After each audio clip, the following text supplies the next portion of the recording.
I'm sorry, Field. It's my brother's alarm is ringing. Wait a second. Oh, no problem.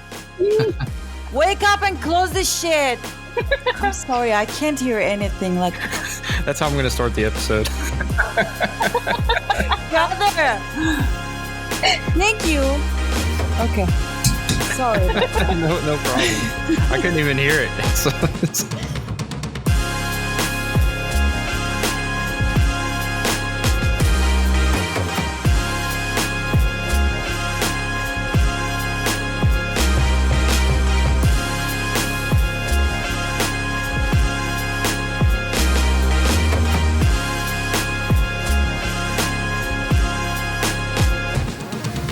So we got Icy back with us on the podcast, who isn't feeling so well today, actually.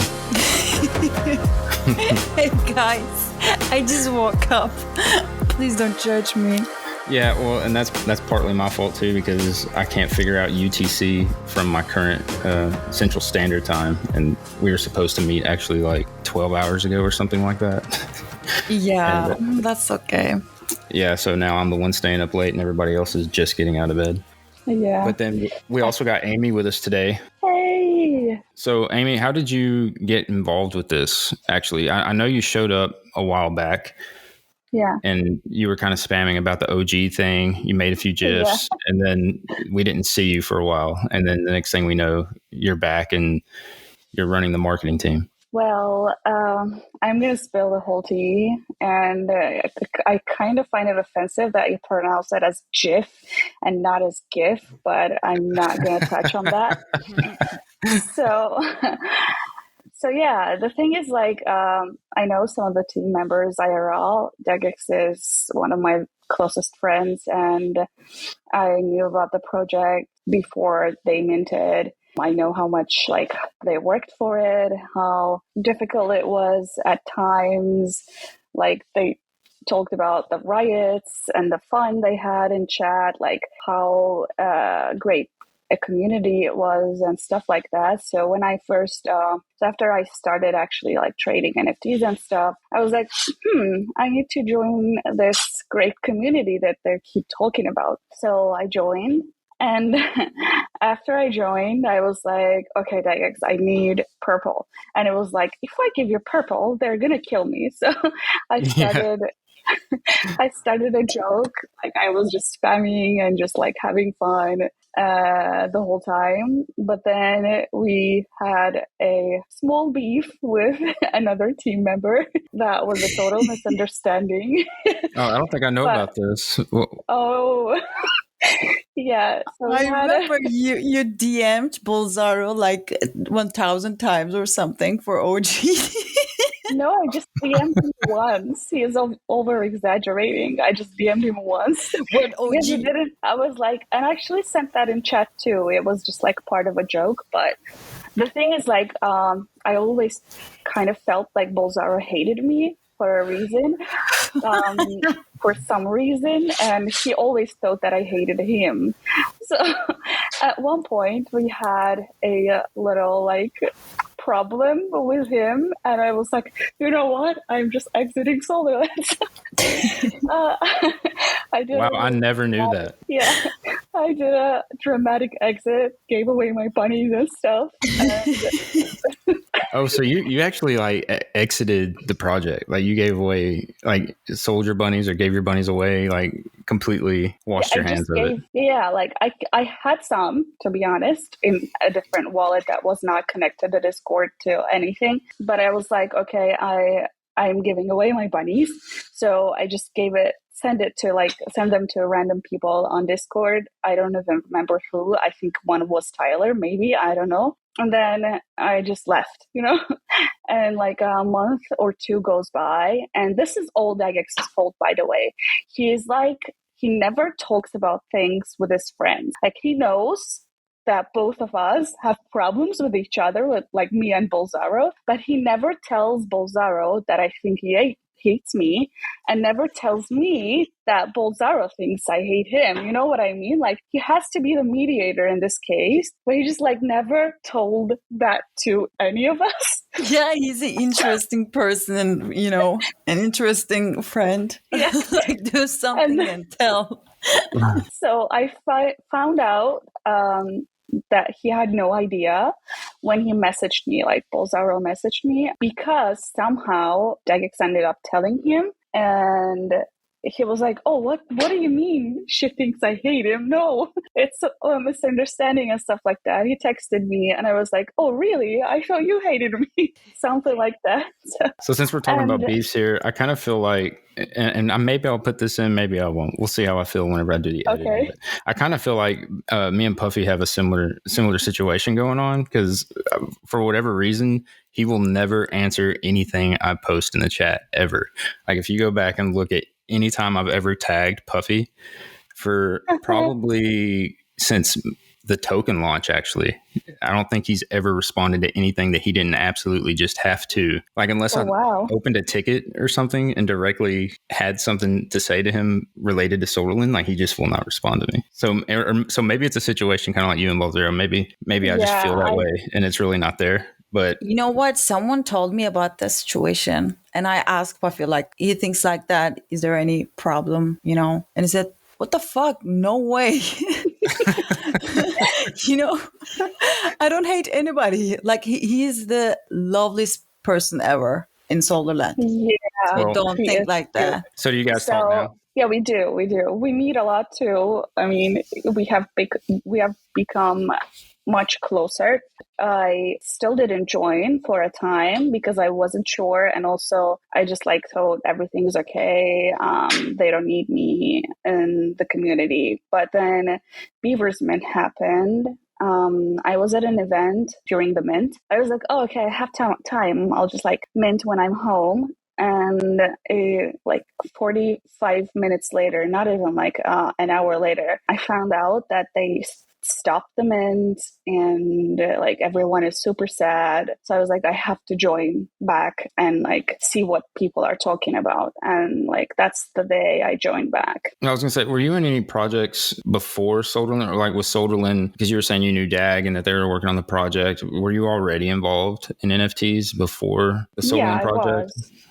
And what projects, if you don't want to say, that's fine, but what projects were you looking into at that time? You mean buying and selling, or working for? Just your interests, what kind of projects were piquing your interest at the time? Actually, I was just buying everything I could, and the period between I joined the NFT space and until I joined Solderland was fully about learning. So I was listening to spaces 24/7. I was just, reading stuff, buying stuff, and there wasn't a specific interest area for me until then. And I wouldn't say that there's a specific type of NFT project that I'm actually very into, and I don't do others.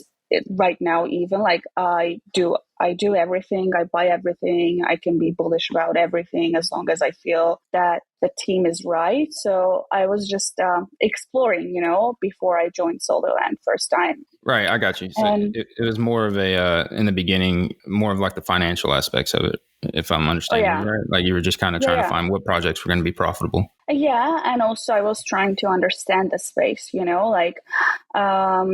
because another friend offered me a job in his project. I said yes, but I realized that I need to learn a lot before I actually do anything in the space. So I spent, 6 months just exploring, just reading, trying to educate myself on it, because I was doing a lot of crypto past 6 years, but I never did NFTs until I heard about NFTs from Degex. So I needed a lot of learning to do. My main motivation was not actually financial. I think my main motivation was about being early to this and not missing out.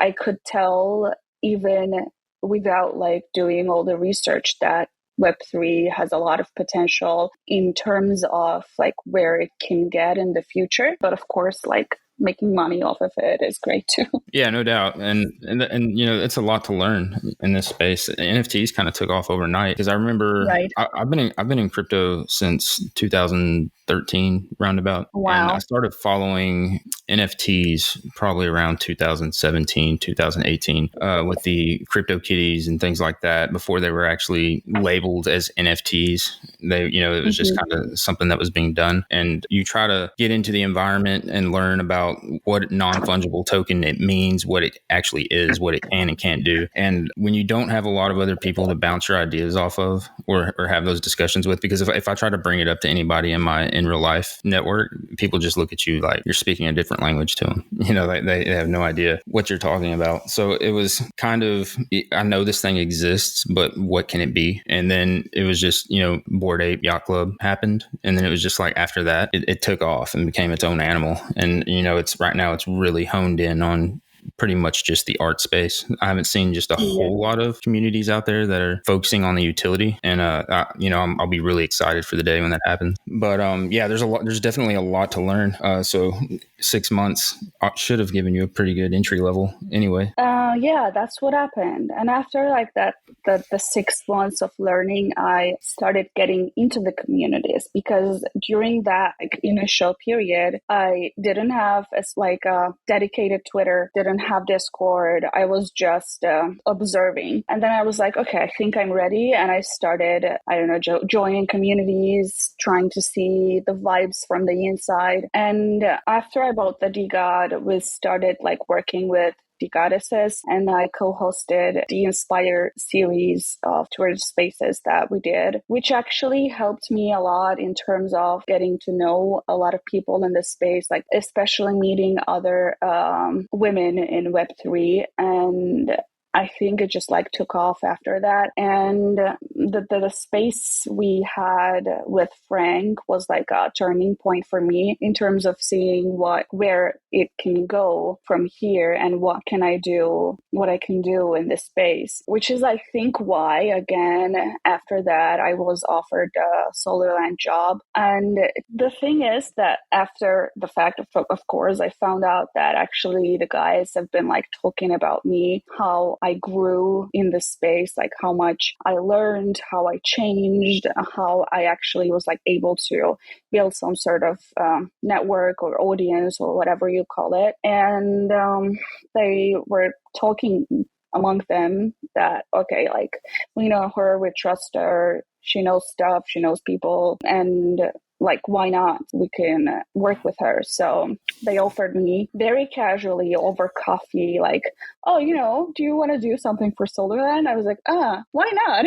I already love it. And I was all the time talking to them, nagging about the issues that I've been seeing in Solderland. And I guess that triggered the proposal. They needed someone that would be able to touch the community at all times, but also in the space long enough, established enough, who would be able to advise them in terms of strategy, I think. And I thought that it is a great challenge for me.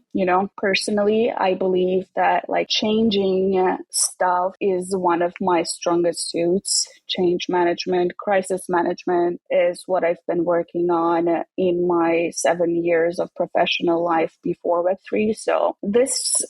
Well, that's perfect because we're definitely in a crisis at the moment. Yeah, which is why I was okay, this is what I need. I mean, very specific things in mind for Solderland's future in terms of vision.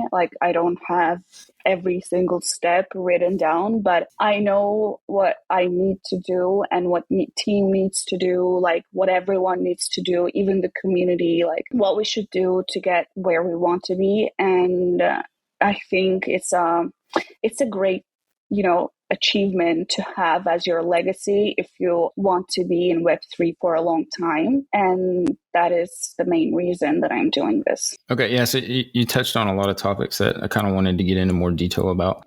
One question that brings up is, so I've always kind of wondered, do you guys all live, the devs and IC and you, and you say you discuss this over coffee and stuff like that. Do you guys all live like relatively close to each other? Like as far as maybe not next door, but within visiting distance, or do you host most of your meetings over like Microsoft Teams, or like how do those meetups usually go? Some of us live very close to each other. Degex and I have like 10 minutes driving distance. So most of them happen IRL. I don't know about rest of the team though. Yeah, and that's fine. I don't need too many details.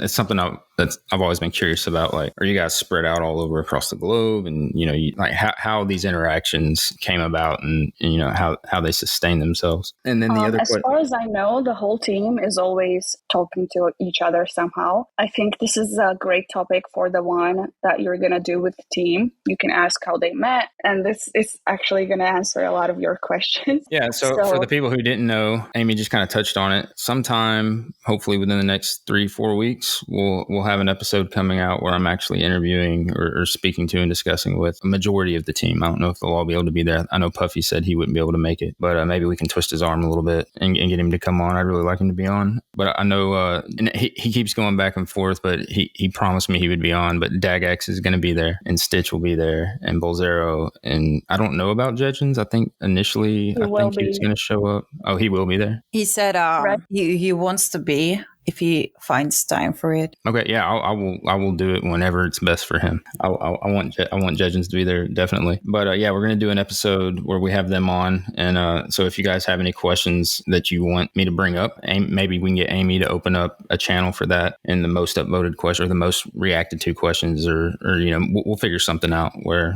we can get your questions brought up and answered. And then the other thing that you touched on a while ago that I wanted to say something about was the Twitter Spaces thing. So I've kind of been curious about how this whole podcasting thing is going to go, because when I first started this, Twitter Spaces wasn't really a big thing.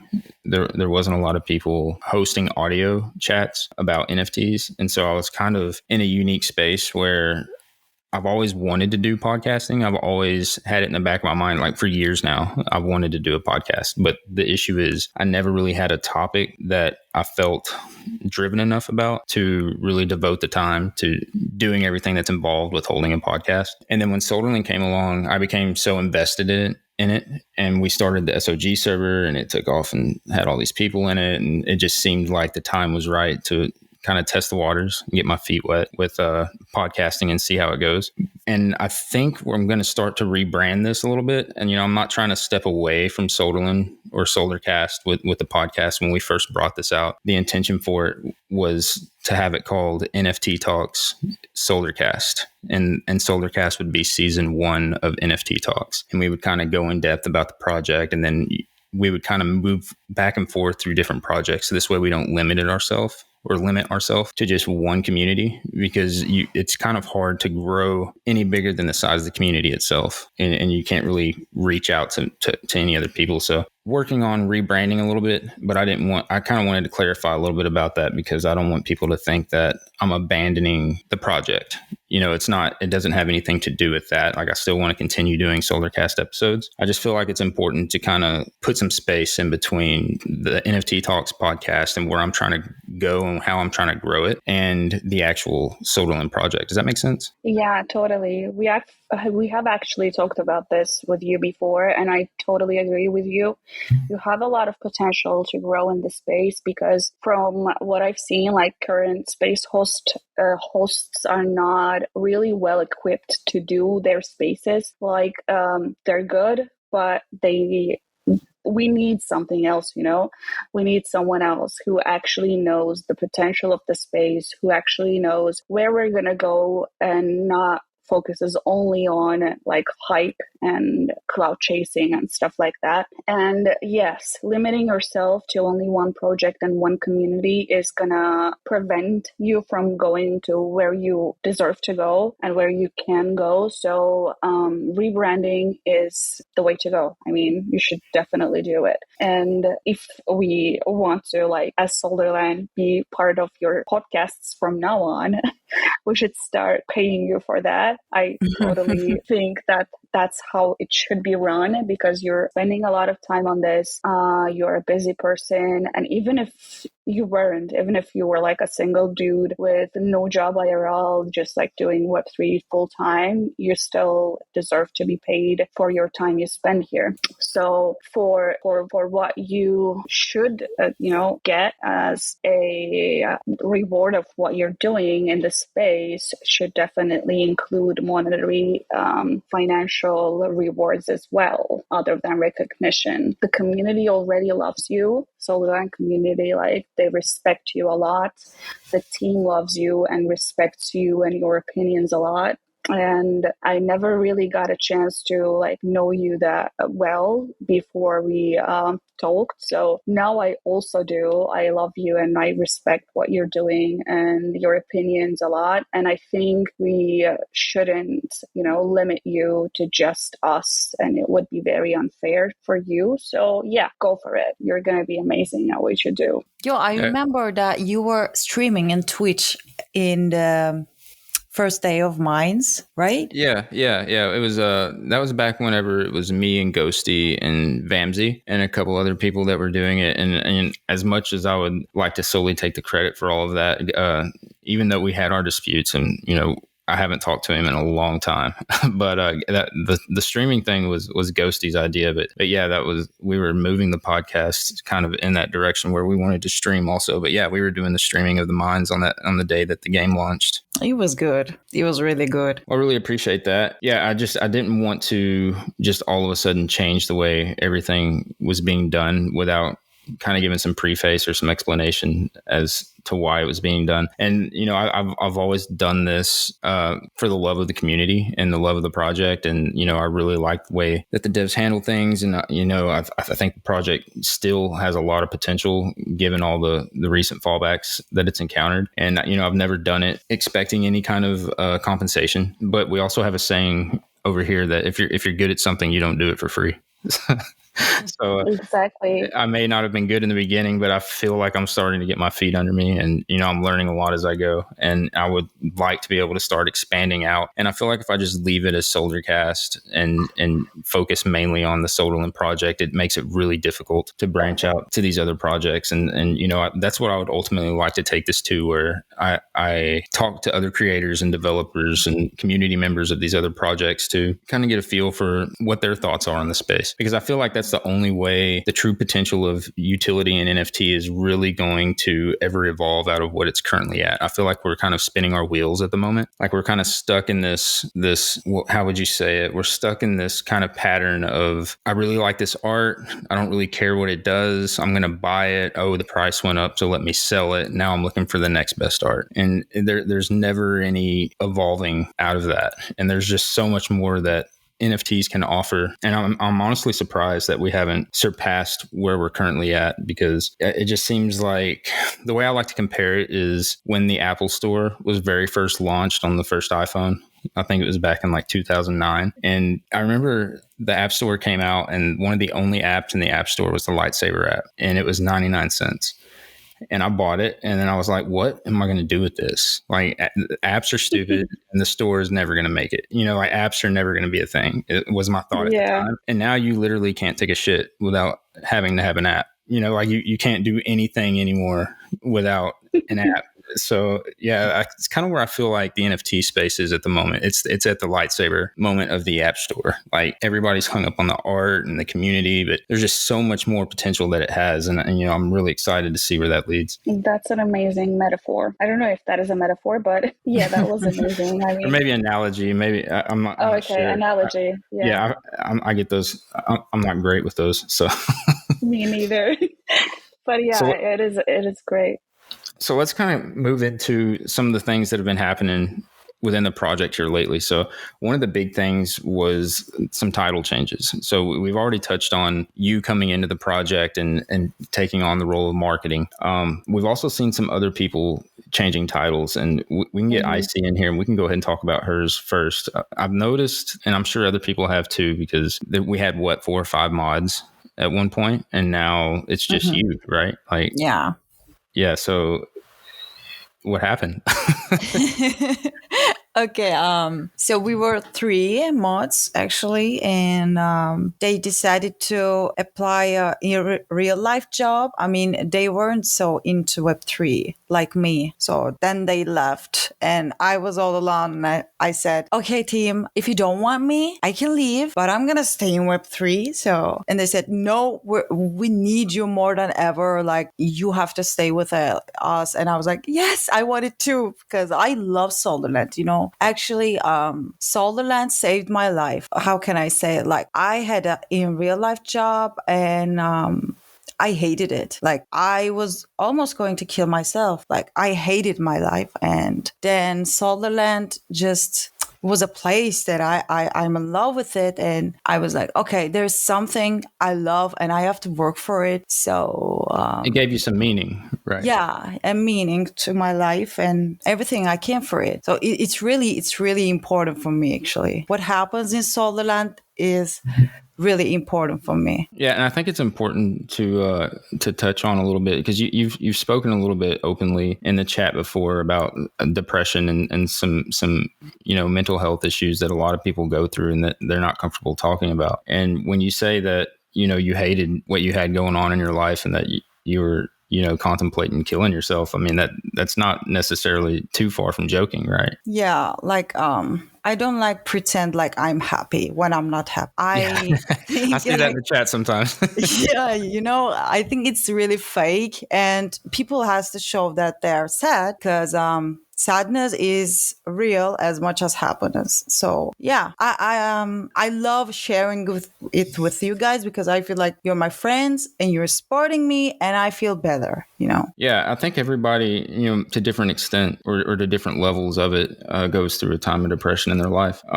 I've never personally had to struggle with any kind of deep depression, so I'd be amiss if I tried to sit here and say I know what you're going through. But I definitely have empathy for people in that situation, because I have had people that are close to me that have gone through that in their lives, and to the point where some have taken their lives. Some really close friends of mine in the past have gone through that. So I like to hear that something like Solderland and the community that was built there was something that gave you optimism and was able to pull you out of those trenches and bring you up, because the community there really is great. And we'll touch on a little bit about why I think it's so great and some of the things that made it so great a little bit later on in the conversation. But yeah, I noticed that they made you community manager. Yeah.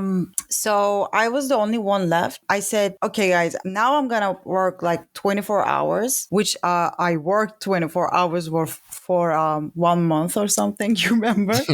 Yeah. And I wasn't even sleeping. And I said, okay, I need much more than that. You have to give me the permissions, because, a team is kind of sad and they're not checking Discord for a while. And I can do that if you give me the permissions. And Dagak said, okay, now you're the community manager, and you can change your title, and we're going to give you the permissions. So yeah, it's what happened. And Icy said, I'm gonna throw this bitch on my back and we're gonna go to town. Like, we're gonna do this. Because yeah, there was a long time there where there was nothing, and it all kind of stemmed. I guess we can go ahead and move into that. It was the Beaver Mint, and it's confusing to a lot of people because everything was going so great. Everything was, if the community had a problem with something, the team would adapt to it and make it better. We had all the hype that was built up over a long period of time for the Beaver Mint, the Clan Wars Season 1 demo, for all the things that, we argued about during that time. It was a lot of fun, and it worked out really well, and it made everybody so optimistic about what was to come within the project. And then the Beaver Mint happened, and if you were there, you know what happened, and for a lot of people, even if you weren't, you know what happened. But it's just confusing to a lot of people because there was so many different communities that were brought in. We had all these channels for proof of post and Twitter, and some big ones, D-Gods and Cats and all these other projects coming in and visiting the community. And then it just seemed like what happened with the Beaver Mint, just like, I understand that the economic situation for crypto and really anything for that matter wasn't great at the time. Mm-hmm. But it just seemed like the worst possible, if what anything that could go wrong went wrong at that time. And it just seemed like everything snowballed from that point. Is there any, and we really don't have, as from the viewpoint of a community, any idea exactly what happened. Like all we knew was that they canceled the beaver mint. They said that they were going to burn the supply, and then whatever was minted was minted. And then they were telling us that by the end of the month, we'll have, this was in June. In July, we should have mutations, and Clan Wars Season 2 is going to take off, and, all these great things. And fast forward to where we are now. I think we had 3 or 4 iterations of Season 2 Clan Wars. And eventually, I don't really know how else to say it. We basically just pulled the plug on it. We ran it through, but we never got to use the beavers. We never got the drop items that we were expecting to see in Season 1. They reduced the numbers, and we never got to see the clans grow. And on top of all that, we never really got to hear from anybody. And I understand that, everybody was kind of downtrodden about the situation, but the community was kind of left without knowing anything. Do you have any kind of insight as to what was going on behind the scenes? Yeah, actually, I wanted to talk about this because this is the reason why we're here. Like, the Beavers Mint is where things went wrong. And the thing is about Web3, we actually started to enter a full-blown NFT like bear market after the OK Bear happened. It was great for the space at the beginning, but others started taking advantage of it, building this hype projects with nothing behind them, no utility, no roadmap, no white paper, just art and just hype, and it sucked the whole ecosystem dry. And after that, even though before Beavers Mint, it seemed like there were a lot of collabs, people were interested and stuff like that, that phase is still going on. I am a part of it. I join all these Discords. For the whitelist, I do the whatever collab it is from whatever community I'm in. But the thing is, when it comes to Mint, I just check the hype. I'm like, okay, is it hyped enough? Am I going to make a quick flip? And if it doesn't seem hyped enough, I just don't mint, even if I have whitelist. I contribute to the whole problem. I know, I'm aware, and a lot of people do the same. So we're in this weird circle of this weird bear that pushes us into killing the projects that actually do stuff, I am pretty sure 90% of those people who came for the Beavers Mint knew nothing about the project, knew nothing about what they built, that actually the team built an actual product in this fucking space where no one does literally nothing, Yeah, and if I can interject real quick, I'm glad you brought that up because there seems to be an issue here that, and I don't know how to solve this problem, but you mentioned how a lot of these people were coming into the project and they don't really know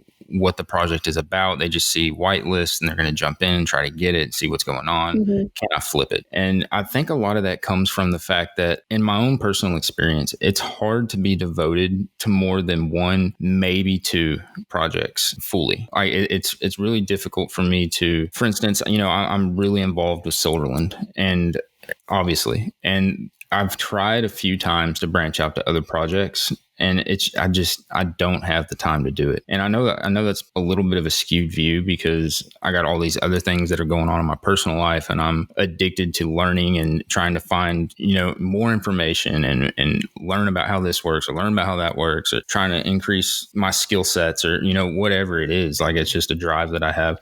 So maybe I'm not a good example to speak on this, and that's kind of why I'm bringing it up. But do you find it difficult to really devote as much time as that's necessarily needed to get to know another project whenever you're already in 1 or 2 other projects? The thing is that when I want to hold something long term, I spend the time to join their Discord, know the community, get close with everyone to see what it's going to be about, research about them. But most of the time, I just don't care. And I totally understand you. I feel the same. Maybe IC is different. I think IC is different because she actually likes getting to know the community and the projects she joins through, as far as I know. But for me, it's just 3 or 4 projects, and whatever I do with any other thing, I like don't chat in their Discord. I never go check their announcements. I just, yeah, just like you said, you're definitely right. It has to change for sure, and we have to evolve from like hyping communities up or like flipping and stuff, and to making people hold stuff for long term that they know is actually gonna be in the future, if that makes sense. Yeah, I was asking, how many projects would you say that you're actively participating in right now? Well, first of all, Solderland, and I'm into another project. I'm a mod in another project too. And also I'm in Blocksmith Labs right now. I love the community, by the way. They're really nice and they're not toxic like the other communities. There is 3 or 4 projects like I'm always active in there. I love chatting with people actually.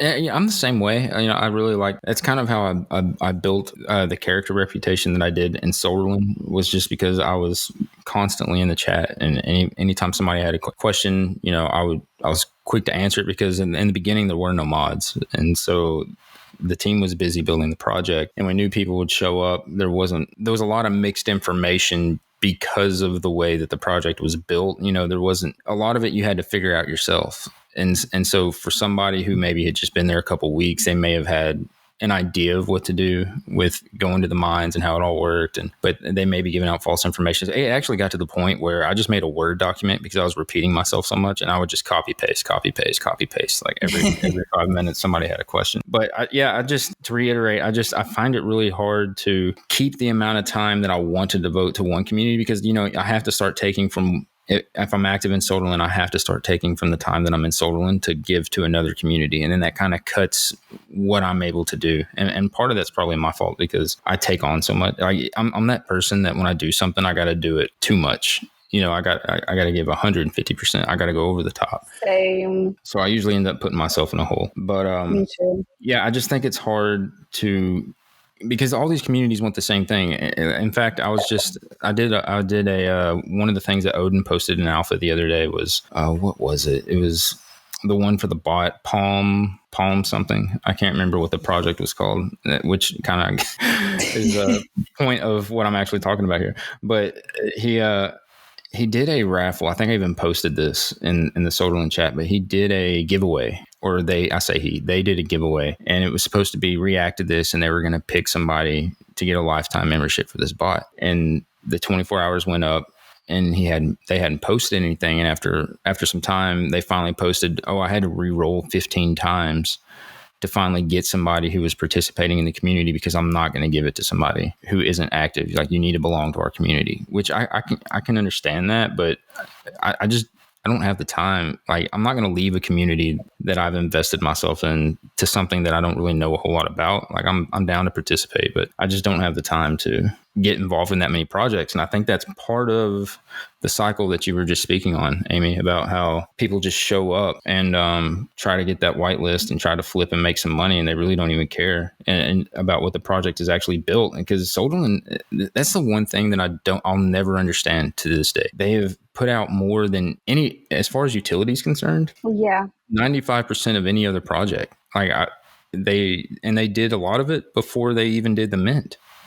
They had a working demo before the mint. And it seems like no matter how much you try to emphasize this, or no matter how much you post on Twitter about it, or no matter how many promo videos you make, people are still going to say, hey guys, which project is out here building under X amount of soul? Let me know. And then they just get overlooked. Like, do you have any idea why that might be? Because I can't figure it out. Yeah, that's just cloud chasing, actually. And none of those people that post, show me whatever project is building and stuff, they don't care about builders.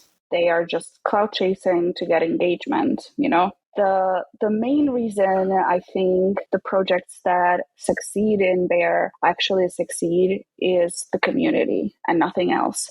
And maybe like some hype they build if they're actually like trying to stay here long term. So what do you think about... Go ahead. Mm-hmm. No, just ask me. I was just going to say, what do you and IC think about the current state of the community? So I like to ask both of you, because IC has been here day in and day out for a long time, and you're somebody who just recently started to be devoted to the community in and of itself. So what do you guys think about the current state of the community? Well, I've been in a lot of discords, a lot of communities, but in Solderland, like it's really different. Like, people are so warm and friendly, and I love them all. That there is no toxic person, like, except Jar Jar, son of a bitch. There's no toxic person, or no bad person exists in here. So I love it. I love talking with everyone in here. And, in DMs, we're talking a lot with the users. I'm talking a lot with the users, trying to support them. They're trying to support me. Like, it's really different. I love the community. Like, it's a miracle that these much great persons are together in Solderland. I can say that. Yeah. How many authentic and good charactered people there are in one single project. And I can agree with that. It's, I really don't, like you said, I really don't know how to explain it. I've been in a lot of other communities, and it seems like they're all just echo chambers. There's not a whole lot of engaging conversation. It's just a lot of clout chasing, like Amy said a while ago. Solon is just really unique in the way that everybody's just really, like, we have other communities outside of the project that have been built off of this project. And part of that is because of the clan wars and all that has gone on. But, I speak to a lot of these people in this server on a one-to-one conversation basis more than I speak to a lot of the people in my real life, outside, other than my family. I consider some of these people to be my best friends. So I definitely think it's a great community. But what I'm concerned about is that it's dwindling pretty quick. And I'm curious what you guys think can be done to recover from where we're at. I'm going to go with this one. So the way I see the current state of the community is, I know that they're demotivated, but the team was also demotivated when I first started. Like, when they offered me the job, they were really in a bad place in terms of motivation. After the Beavers Mint, whatever they were doing felt wrong. There were a lot of criticism from the community, and they were not able to address them all or filter through them. And that's where I came in. And also, I think, to be honest, I know that the community is demotivated, but I also feel like we have weeded out a lot of the people who are not here for the long term. Because when you are in a utility project, you have to stay for the long term. It's not going to happen overnight. And another reason that I was invited, and another reason that I actually agreed to do this, was because I know how many of you invested in this project and invested in so much, at an all-time high when Solana was higher and stuff like that. And I think that, when community is so supportive of you, even through the worst, even when you have lost hope, when you are demotivated about the future, they have to be rewarded. And that reward isn't like, we are here for you, or like empty words, or like any motivation speech, whatever. It has to be about them making money, Like, I agree with you that the floor price talk is not a very constructive one. And I also agree that the communities right now in a lot of the other projects are very low quality. A lot of simple-minded people out there. I don't know, is that offensive to say? But I mean, it is what it is. It is what it is. Yeah. So seeing how, we're all kind of friends with each other, Rabbit posts where he goes, like the great, the views that he has in his vacation. I don't know, Burley tagged all of us today in chats. This is just, it's just a Solderland community right now is just very warm, group of people who truly like each other, Yeah, and like that's not I cannot something. spend my day without Tyler's beautiful words and Oh, like Burley's fudding jokes and Easy's drunk jokes, and yeah, I cannot spend my day without them. It's like a family. It really is like a family. Like Yeah. it's like my internet yeah. family. I almost can't go. I care about what's going on in their lives. If something good happens, I want to know about it. I want to support them with that. And I can't tell you how many times I'm the type of person that, I came from very little as I was growing up, and I was able to make something of myself. And, I'm by no means a wealthy person, but, I definitely have more than I need at times. And so when I have an opportunity to give back, I like to do that. And then, for just the other day, we had recently bought my son a new car. And Oh, that's cute. somebody was I think it was Matthew Ryan was wanting me to post a video or a picture of it or something, and I videoed it Aww. as I was going out, and then Tyler made a comment about my shoes. He was like, "Oh man, you got some Yeezys on." And then later that night, I messaged him. I was like, "Well, what size shoe do you wear?" And he was like an 11. And then it was like 2 days later, I packed my shoes up, the same exact shoes. Oh my God. I packed them up and sent them to him. So like, what other community does that kind of thing? Yeah. What other community do you see these kinds of things happen? It's not just me; it's other people that are willing to do these things too. It's a really unique community that I really enjoy being a part of. To the point where even I would hold a bunny even if the project went to zero, just so that I could keep interacting with these people in one space. Shit, I'm gonna cry. That's exactly why we should try and fix things, because there's an amazing community here who's been through all the ups and downs, and who's going to do, who's just like connected to each other on a personal level. And you cannot build that, you can build an amazing product just by hiring a lot of devs, but you can't really just like build a community that is so close to each other. Well, it's funny you say that, because that kind of goes into you can't really do that, but they kind of did, and so that kind of goes into where I want to take this into the main discussion about some of the stuff that's coming up on the new roadmap. I know that we talked a little bit about this on the Spaces, but kind of the whole point of holding this podcast was to kind of get to know you a little bit better, talk about the changes that have been going on, and then really kind of delve into some of the things that were brought up in the Spaces on the roadmap. And one of the main things that I think people are going to be the most excited about are the mines coming back. And the reason I think that's so important is because that's not only was that what the game was founded on, but whether they did it intentionally or not, the way they did the mines for the building of the community was absolutely genius. Because what happened was we didn't have any mods. I think I mentioned this earlier. We didn't have any mods in the server, and the team is building the game from scratch. And so, especially in the demo period and right after the mint, all there was to do was the mines.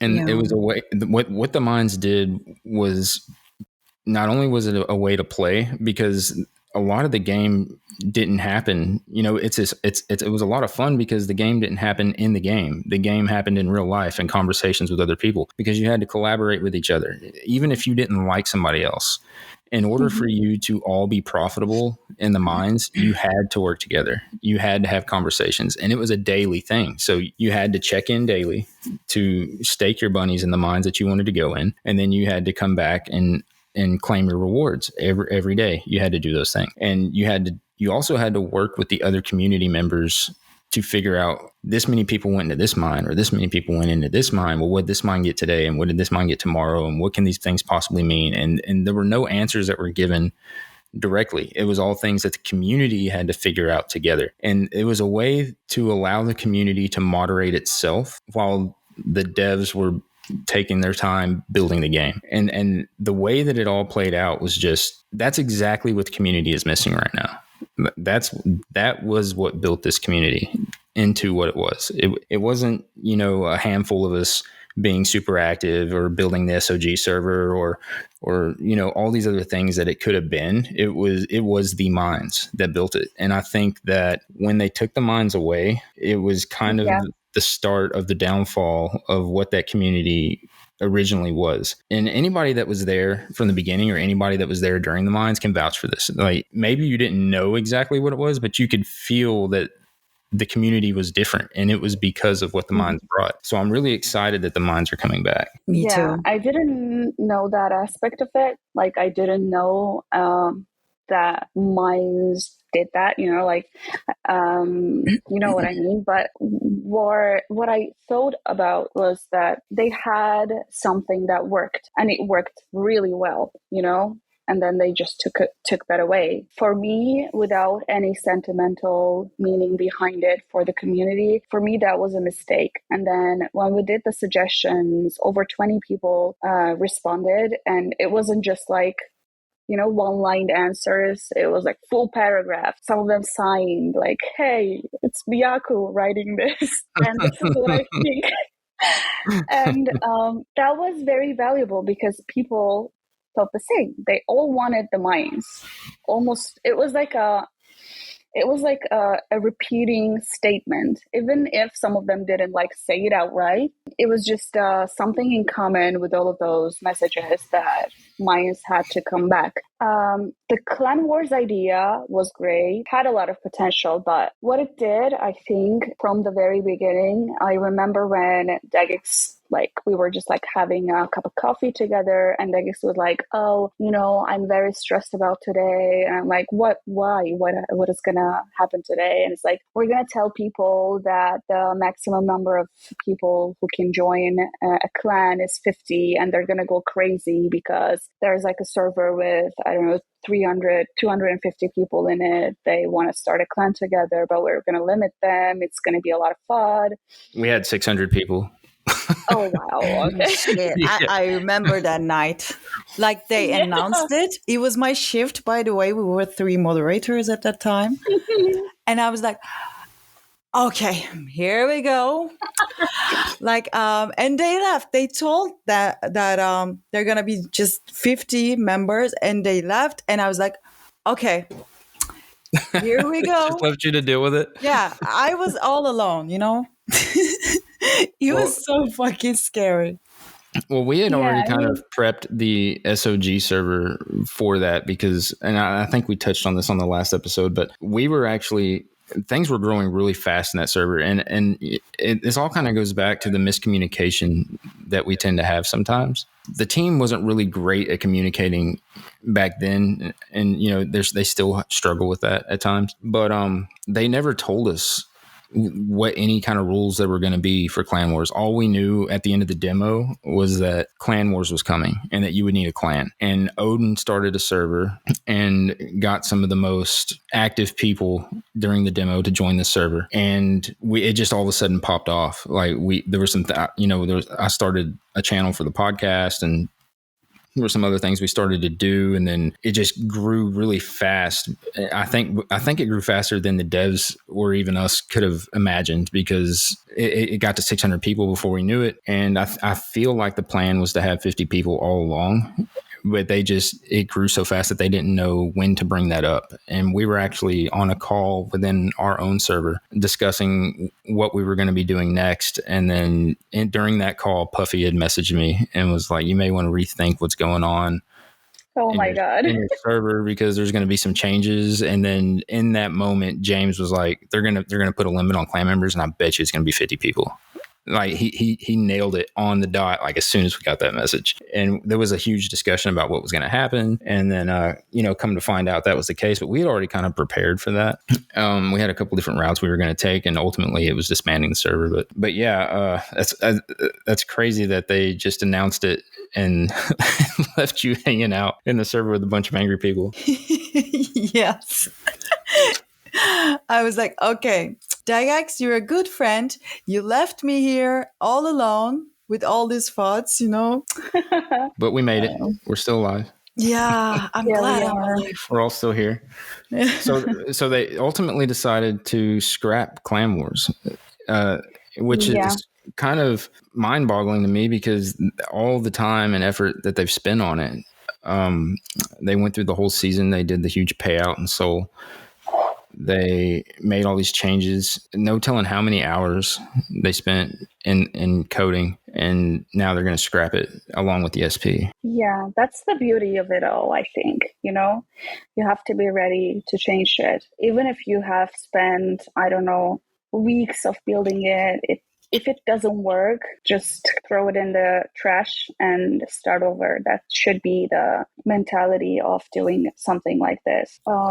You asked me in the space that, you said actually that like it's actually sometimes it might actually be bad to listen to the community all the time. I agree with that. I think the community doesn't have to know everything, which is one of the things that I think Solderland also made a mistake at, because they always had this like clear white paper roadmap, even from the beginning, before the launch. They had a working demo. Everyone knew what they were getting in, but unfortunately, the market is just not built for that right now. So giving bits of information at a time and not like revealing everything at once should be the way to go ideally. But in this specific case, the community has been here for a very long time. They have experienced the game, they've experienced the whole thing, and their feedback should be more valuable than anything. Which is why 2 nights ago, Icy and I came together,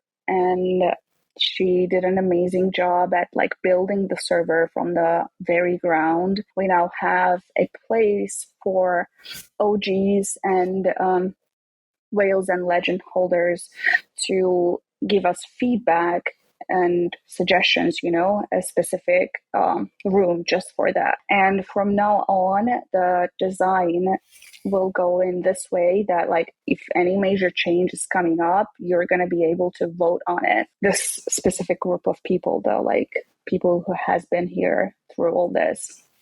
Yeah, so it actually gives a reason to strive to get that role, where as before it was just kind of a nice little badge color on your chest. Yeah, is just something that, something to say, hey, I'm at the top of this list over here. So what's going to be? How are the mines exactly going to work this time around? I had some questions about that because previously it was kind of like I said a few minutes ago, it was a community effort. Everybody had to work together to get into the mines. The mines could be overpopulated, and if they're overpopulated, then you had to give up some of your rewards to compensate for the overpopulation. But if they were underpopulated, then you didn't achieve the maximum possible reward payout because you didn't have enough bunnies in the mines. In this case, I think, if I remember, I don't have the notes in front of me, but I think you said we'll be mining for... Actually, I can't even remember exactly what you said. What are going to be in the mines? The game mechanics are the same. Nothing has changed in terms of how is it going to be played. But the rewards will have the elements on top of like normal solder, and soul rewards is just now you're gonna mine also for mutating your bunnies. That's the only thing that has changed about mines. And is it still going to be random? Like you're not going to know which mines are going to have what? You just luck of the draw. Okay. Yeah. And then there's going to be power cards. Are those the elementals you were talking about that you'll be getting?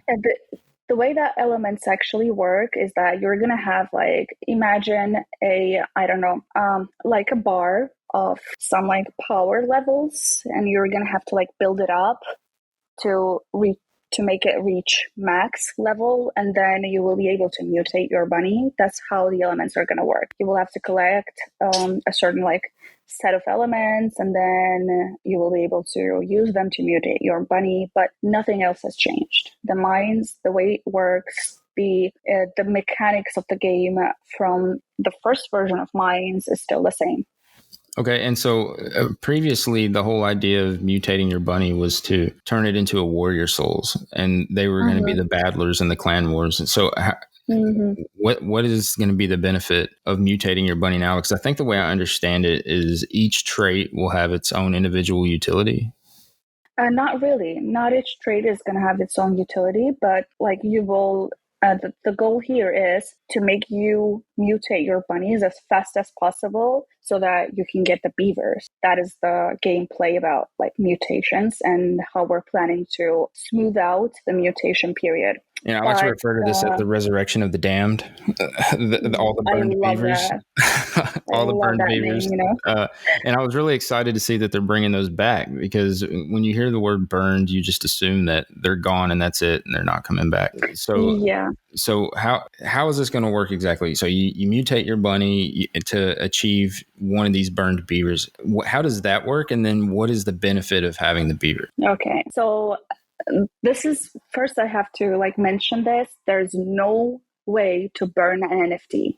It's technically not possible. So when someone tells you that they're going to burn an NFT, it just means they're going to throw it in a trash wallet and it's just going to stay there, but it's still on the blockchain. There's no way to burn an NFT. So the beavers are coming back, and the beavers are going to have their own utility the way that has always been planned to. And again, referring back to my quote about not telling everything straight away and not giving everything to the community straight away, I'm going to refrain from revealing what the beaver utility is going to be. But the thing is that like you're going to we all will have to mutate our bunnies and then send them to a specific mine area.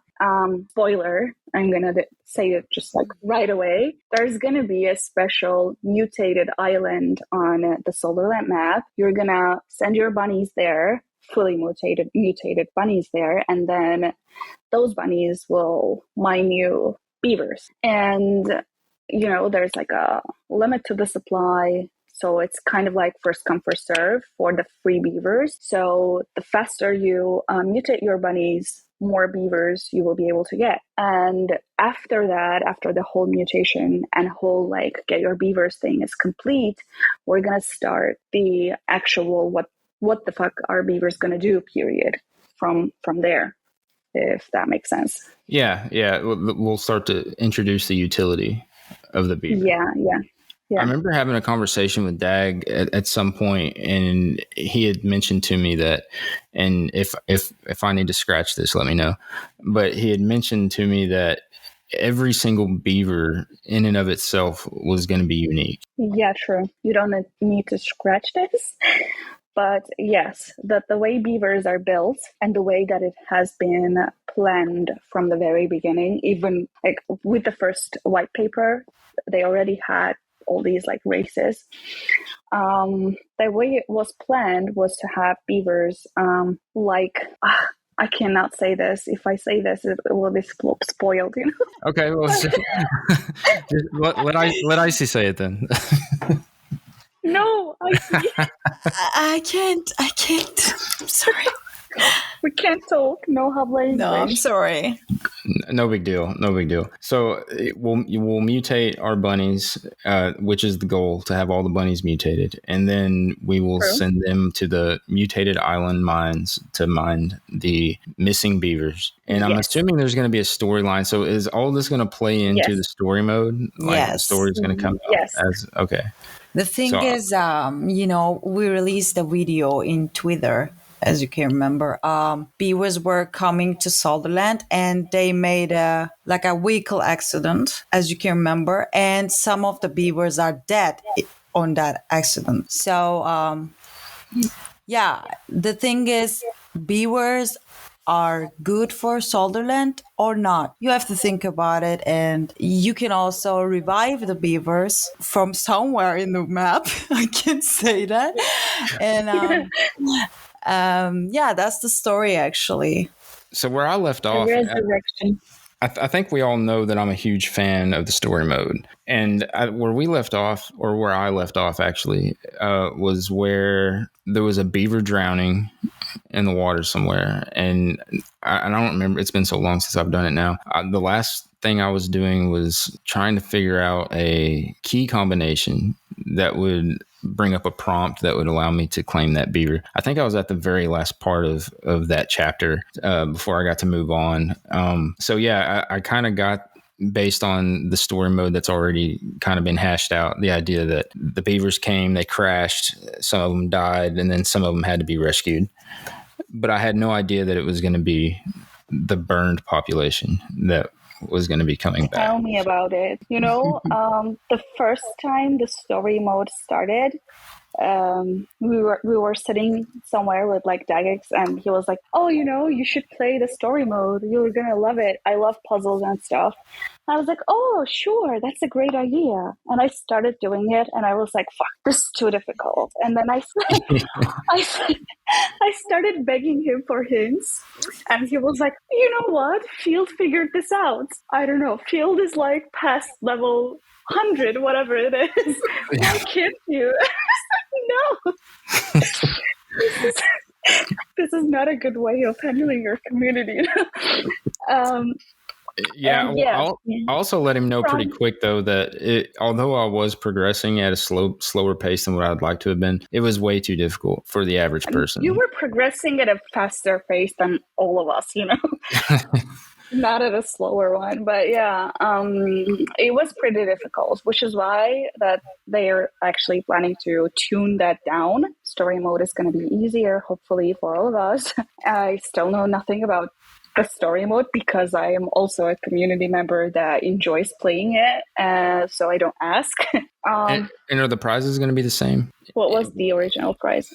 Just there was a treasure. There was a channel with the treasure. Yeah. It's same. Okay, cool. Yeah. And then, so one of the big things that is going to come out of Clan Wars going away is the DAO Wars. Oh, yeah. And I think there's a lot of questions from everybody about this. How exactly is that going to work? I don't mean anything. If this sounds negative, I'm sorry. I don't mean it to come off that way. But it's okay. It's okay. If we have a hard time building the community that we have and keeping the members that we've had over this long period of time, how can we have faith and expect that we're going to be able to bring people from these bigger projects in and participate? Yeah, that's okay to assume. That's okay to, it's okay to constructively fight and criticize the project. This is actually what the team wants to see. And like whenever you start a riot, don't feel bad about it. They enjoy reading it, they laugh about it, they learn from it. It's valuable feedback. That's how all good games are built. To answer this, actually, the way I see it in my vision or my head is that until the DAO Wars come, we will be at a better place in terms of community and in terms of where the project is at, because that is ultimately the goal. The way that I see it is that we have a few milestones ahead of us. I know we hate talking about floor price, but we have to talk about floor price if we are truly looking at the project's success in terms of where we're at now. The main factors that matter are like the number of people who play the game daily, number of bunnies and beavers staked, and the sales volume before the floor price. Sales volume and sales activity will show us the demand level, and once the community is happy about the current changes that will be implemented,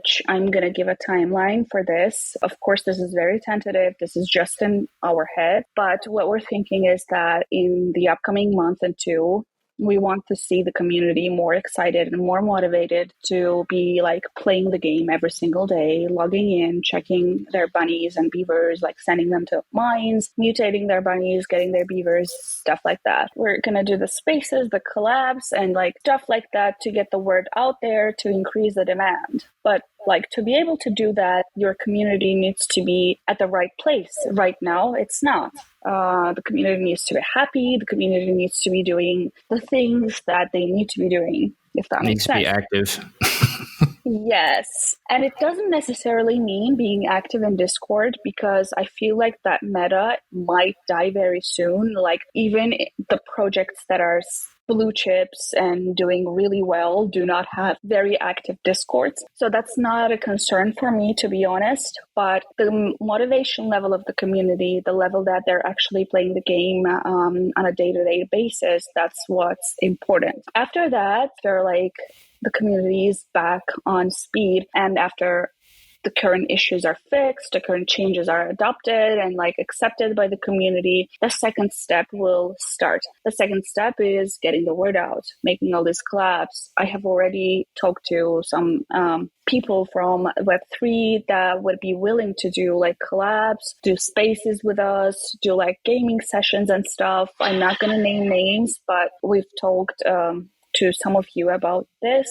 So yeah, that's going to come after that. And what I'm like seeing this as is that the hardest thing for us in terms of future will be breaking the 2-3 Solana floor price. After that, it's just, I don't know, who knows where it will go. But like once we break that, once we actually reach above the initial mint price in terms of USD value, which I know is wrong because one sol is one sol, but still I have to be very realistic about things. So I have to think about that as well. After we reach that, it's going to be much easier to bring things up to speed. So after that, ideal plan is that the 1v1 fights will start, where you will be just like playing against another random holder using your bunnies and beavers, and mostly beavers, but dropping a cute little spoiler here. But yeah, the plan is to have enough hype until the DAO Wars start for people to be interested in playing the game, even if they're not holders. But let's assume the worst scenario where none of that happens and we're just like at the same place, doing the same things with the same level of commitment and motivation from the community, which I highly doubt, but let's just assume the worst. Even in that case, we're in a very tough bear market.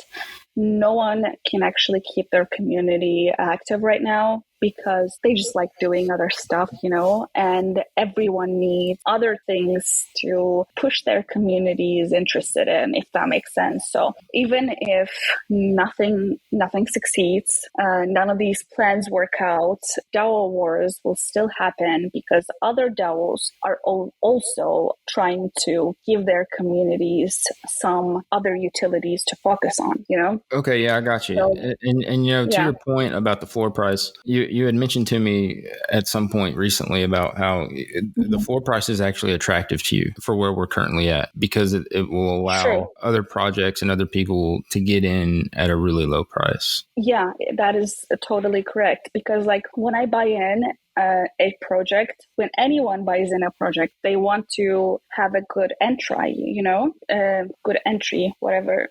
The thing is that like when you have a good level of entry for a project at, let's say, one sol with a budget of 20, you can get 20 bunnies or 20 beavers, and that would help you to like make a better decision about what you're going to do in the future. When I buy just one, when I can buy or can afford to buy like one or two of some project, I buy and I quickly flip, or I don't buy at all. I like when I can buy like multiples of them, or like 20, 30 of them, so that if it actually goes up, I can still profit, still some of them, but still keep some of them to be part of the community and to see what's going to come next, So from like demand and newcomers onboarding point of view, having a low floor price right now makes a lot of sense.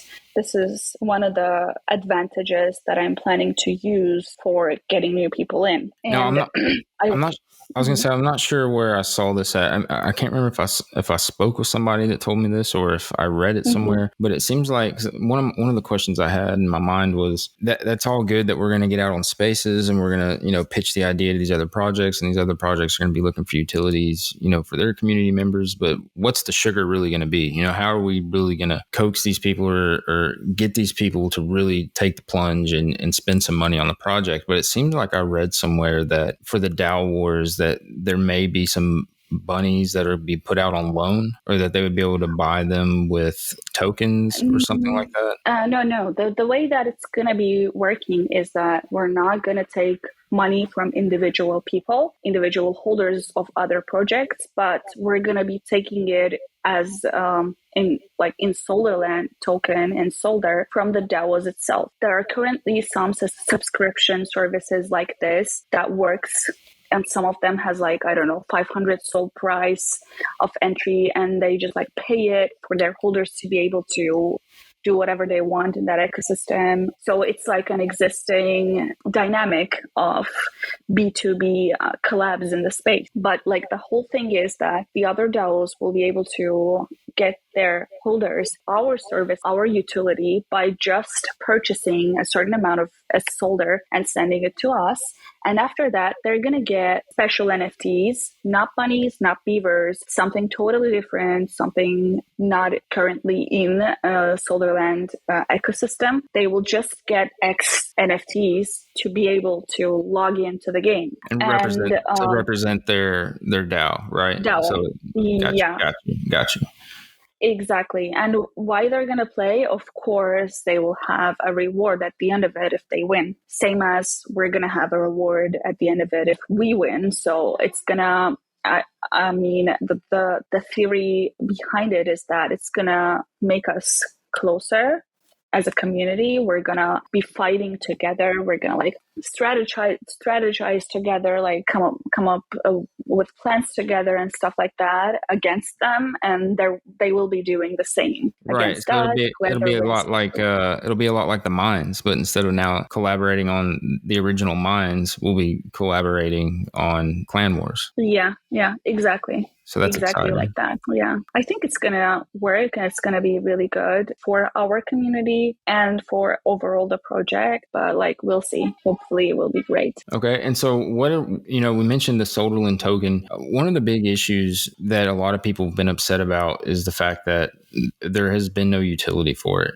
And the Solder token got off to a bad foot from the very beginning. They were going to have to delay it at one point whenever, they had built up this announcement that when it was first going to launch and everybody was excited about it. And then rather than let people know ahead of time that it was going to be delayed, they waited until the day of the announcement to tell people that it wasn't going to happen the way that we thought it was going to happen. And that was when we saw the first major exodus of members leaving the project. And I don't think we've had that many people leave in one go since. It was a really bad day for the project that day. Mm-hmm. And then whenever the summer came around, the Beavers Mint happened.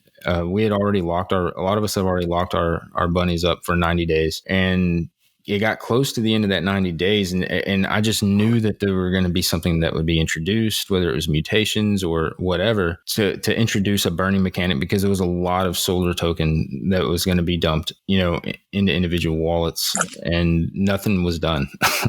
and the token price tanked. If we're not going to be spending Solder on mutations, where's the utility going to be coming for the Solder token? That's a great question, because that's one of the things that I actually wanted to talk about on this podcast, because mutations, they're not going to be directly requesting you to spend Solder, because, one of the things about the major, like the bigger picture of like paying the holders back for their support, paying the OGs back, actually stems from here as well. We want to encourage you to keep your Solder as much as you can for what the future is going to bring. But also, we're going to introduce a lot of cool new things that you can spend your Solder on. For example, in the upcoming few days, don't hold me responsible for this, but special merch for the community is coming up. You will be able to buy the merch, access the merch using your Solders. So you will get specific merch for burning specific amount of Solder. And we have similar plans for other plans, actually, for burning Solder in the future. So we don't want you to have to spend it. We want you to want to spend it on things that you want to spend it on, if that makes sense. I totally agree that like the Solder mechanics were not great up until this point, because some of them didn't work, some of them were not like really worked as they were planned. But the main thing is, from now on, how much liquidity was added into Solder when it first started. So like it was the $100,000 for 500 solder in the beginning. So there was a liquidity behind it. There is no liquidity in any SPO token that you see out there. DOS had no liquidity behind it. I don't know. Volt never had any liquidity behind it. Same for what is the Forge? I don't know, Foxy, whatever it is. Having liquidity behind your token just shows how much work you're willing to put into it. Was it a mistake? Was it good choice? It's another like discussion point, but like it just shows that the team is willing to actually work for making Solder better, functional, and a used token for the whole ecosystem, because that's how you succeed. So instead of like making your holders spend it on stuff, the way to go should be making others spend it on stuff, which is why raffles are going to be public.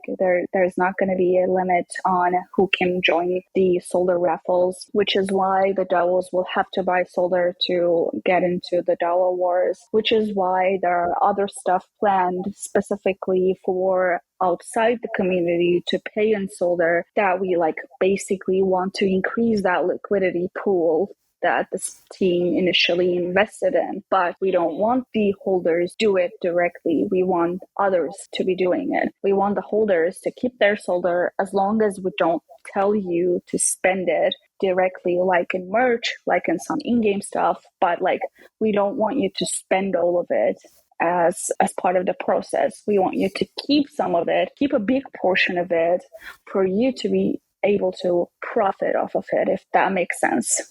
Yeah, that makes total sense. And I don't think anybody doubts the dedication and the work that the team puts in. I think that's more than obvious. Everybody respects and is thankful for that. I think the bigger concern is some of the decisions that tend to get made with how they spend their time doing that work and the paths that they tend to take us down, which is kind of why I wanted to discuss a little bit about the burn mechanics of the token and, you know, the things that kind of happened after the Beaver mint. I think it just left a lot of people wondering, you know, if in my opinion, from a community member standpoint, if any of this information was kind of already known shortly after, even, you know, the first, second week of July, third week of July, I think it would have been better to, like you said, you don't want to give everything because that's one thing they struggled with. I tend to call it blowing their load. You know, when they give an announcement, they give an announcement. You know, they give you everything that's coming out and they don't leave you wondering for what might be coming.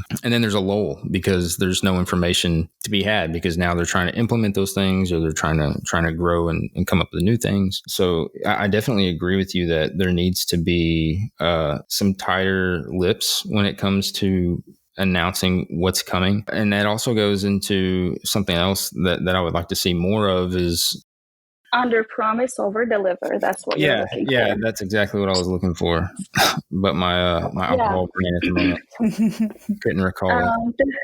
The thing is that I'm sure you will support me on this. Solderland team right now, they're all very technical people. They're all developers. Oh my God, they're definitely. Not, right? Like that's one of their biggest problems. They're not good at communicating, or they're not good at coming up with like game theory about communication or giving announcements and stuff like that. So what they've done until now was that, okay, we're working on this, so just wait for us to build it. But no, at this point, I'm really glad you joined us, Amy. Oh, thank you. Like, you have really great ideas and your communication is really good. So I'm really glad you joined. Yeah, I think it can turn. I think we can make a turn here for the better. And I think if we'd have waited too much longer, we may not have been able to make that turn. So yeah, I'm glad they're making these changes when they are, because at the rate that the community was dwindling and the way that the project was headed, it was a sink or swim moment at that point in time. Oh, Amy just disconnected. Are you still peeing, Amy? Oh no, I forgot to unmute myself. Sorry. Why is kicking us? So yeah, just to like bring things back to pace. I was there for a long time before messaging the first message. So, and also, yes, the thing is that like I love talking to the community. I love announcing stuff, making changes. As I said, I was doing change management for all my life. I knew that's what I'm supposed to do, no matter where I go. No matter like which industry, which space, I knew it even before I did like my, college, my undergrad education. I just knew it, that was my best suit. I am great at spotting patterns, especially if they are patterns of mistakes and like things that could have been handled better or things that could be improved. So I always knew that I have to do that. I just didn't know how to combine that like with Web3, and now I have the opportunity. So with having this opportunity, I don't know if in long term it will be good or bad. My plan is of course to make it like as good as it can be. But the thing is that like we have a team of developers. They're devs. They're great at handling technical situations. They're great at building. They should be focused on doing that only because that's their strong suit. Like since childhood, people try to push us, fix our weaknesses, and it never works out.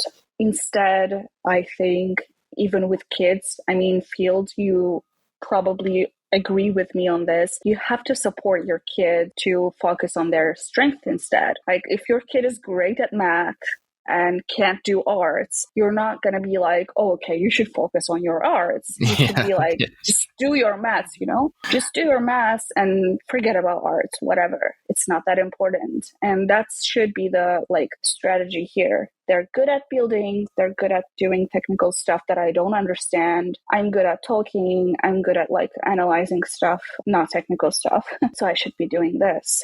IC is amazing at being close with the community, managing the community, which is a huge skill. So she should be doing that. Like everyone should focus on what their strengths are. And right now, with the current dynamics that we finally have achieved, I think we can get there. You know what I mean? Like right now, stars are all aligned from what I see, from where I look at it. I hope the community sees that too. And I hope the community can like support us on that for the future. Yeah.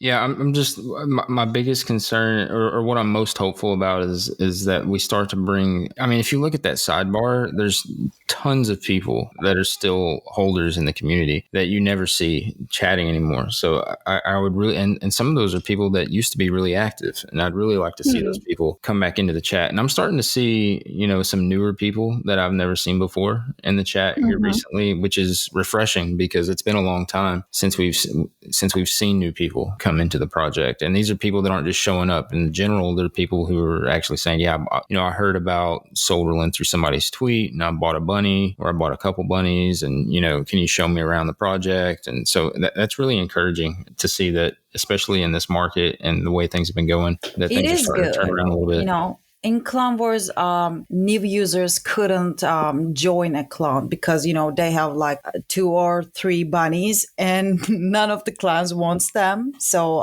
it was hard for them. But right now with the mines comeback, it will be, better. So that brings up a good question. There was a statement made about how the SP was going to be more balanced, or actually the SP is going away, but it was going to be more balanced. So previously with the mines, your SP kind of determined how much you mined out of that mine. Do you have any idea exactly how that's going to work if there is no SP? You're still gonna have SP for mining until all the bunnies are mutated, because mutation is gonna overwrite the SPs. Not the mines. Okay, I see. So once we mutate, are the mines still going to be available to go into? Yeah, but they're going to have different mechanics. Okay, just trying to fill in some gaps here. Yeah. The reason that we actually decided to get rid of the SP is that I think we all agree on this, by the way. There are a lot of... The floor right now of bunnies is very thick.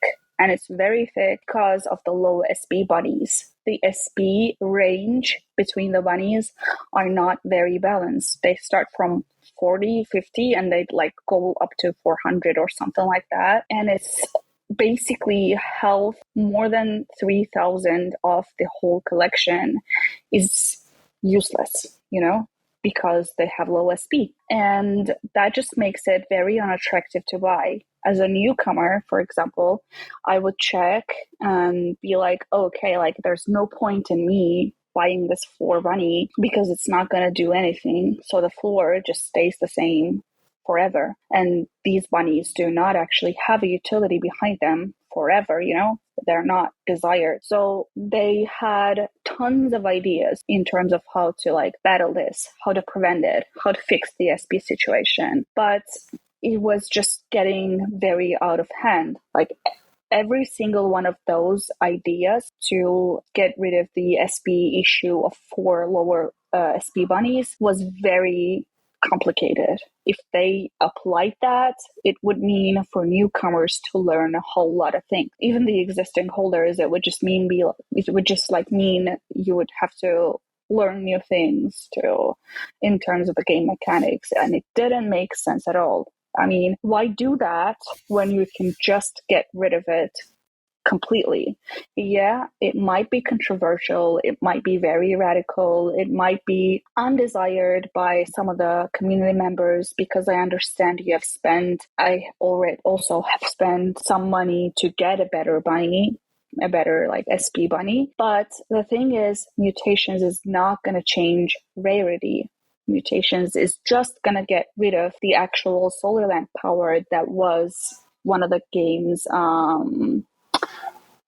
like functionalities. I don't know how to put this, features. Rarity will still be the same. If you have a legendary bunny, if you have a sub 1000 rank bunny, it's still very valuable because it is a rare one. The only thing that will change is just that the mines will not be working on the grounds of SP anymore. That's the only thing. And it just was the easiest, fastest, most logical route to take for handling this issue. Okay. Yeah, that I mean, it makes sense to do it that way. I mean, if that's something that has to go, I mean, I really don't have a problem with that, me personally, and I don't really see why too many, other than the fact that they spent money to get a particular bunny on that SP. I mean, if we're doing away with clan wars, and the SP is still going to be there for the mining purposes until mutation, I mean, you still have the purpose that you bought it for.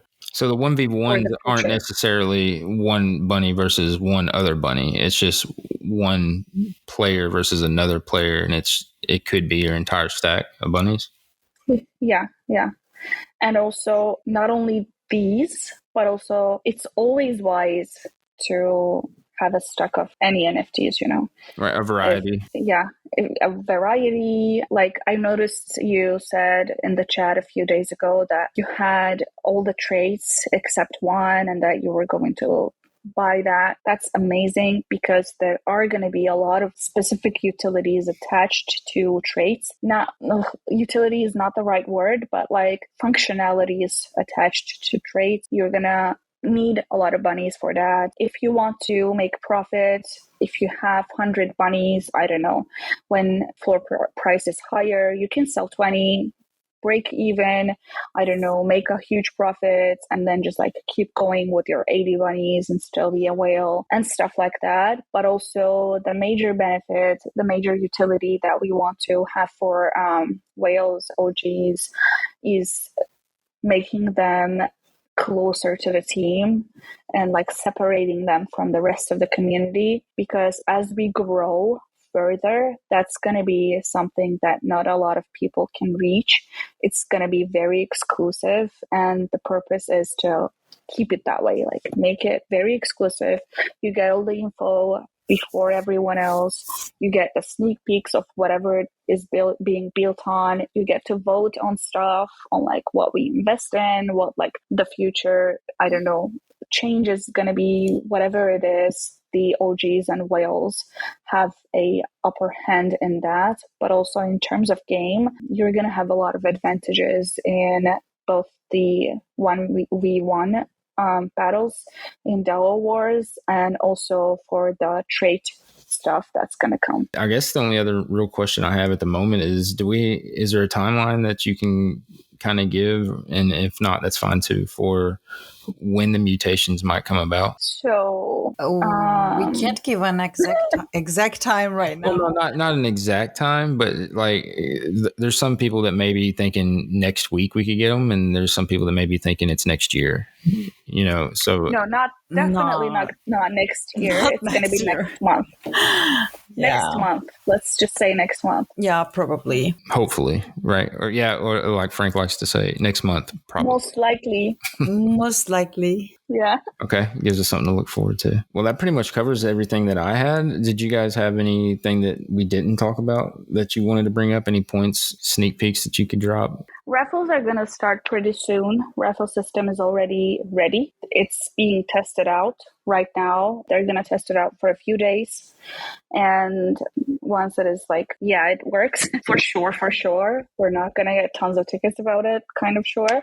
It's going to be out. And the best thing about raffle system is that it's going to encourage people to like come online, check what is being raffled off and stuff like that. On other notes, we want to reward OGs in other ways than just having them an exclusive, like just giving them an exclusive space of giving their suggestions, voting on stuff and stuff like that. The merch is coming. It's going to be very cool. We're working with it's going to be very high quality stuff. You're not that's something I was going to say. That's something I wanted to say. That was that I actually, Dag just kind of sneakily sent me a very close-up shot of something a while back, and it looked very high quality. I was just like, oh. Yeah, we already got samples. I mean, I can't believe Dag because you were supposed to be surprised with this. I didn't know he sent you. Maybe I knew. I don't know. I don't remember. I mean, it wasn't like a full shot of anything. It was just like a close up of an emblem that I could tell was on clothing. Okay. And I was just like, oh, it's stitched. It's not. It's not a. Yeah. It was, iron on. Was it the white bunny? Yeah, it was. Yeah, white bunny on a sweatshirt. That was a sweatshirt with a white bunny on it. Yeah, it's going to be pretty cool. Tested out some stuff, some like materials, some prints, some, I don't know, embroidered, like the white bunny stuff stitched. And we are like just at the final stages. I just wanted to announce it during this podcast that yes, there's going to be merch. The merch is going to be for OGs and whales and like legend holders only. Oh, nice. Yeah, see, I didn't know that a little bit. Solder. So it's not for everybody. It's just... No, it's not for everybody. It's exclusive. Mm-hmm. Yeah, so like in classic Dag fashion, he dropped that on me. I had a bunch of questions and he never responded. Yeah, so that's how he is. I really, it looked really like some really good stuff. There's two other projects that I'd like to shout out. It's they're two projects that, despite me saying earlier that I don't have a lot of time to spend, and when I do spend some time in another project, it's these two projects. One is Tombstoned. I know that Solderland did a raffle for them a while back, and Rabid Tanuki actually won the raffle, and he's the one that actually got me into that community. I really enjoy being in that community when I'm there. They rival Solderland with the way that their community is built. I'm not going to say they're Solderland tier, but they're definitely on the right path for what they're doing. I like the mutations that they got going on. They have a team of builders that's working behind them. They have some neat things that they're working on, and they're not afraid to get in with collaborations and do airdrops and those kinds of things. And then the other one is Trippin' Ape, the Trippin' Ape. Okay. Yeah, I actually like what they got going on because it's more of a storytelling type project. So Chorls is this monkey that picked up some acid papers from, a Coachella type event that had happened.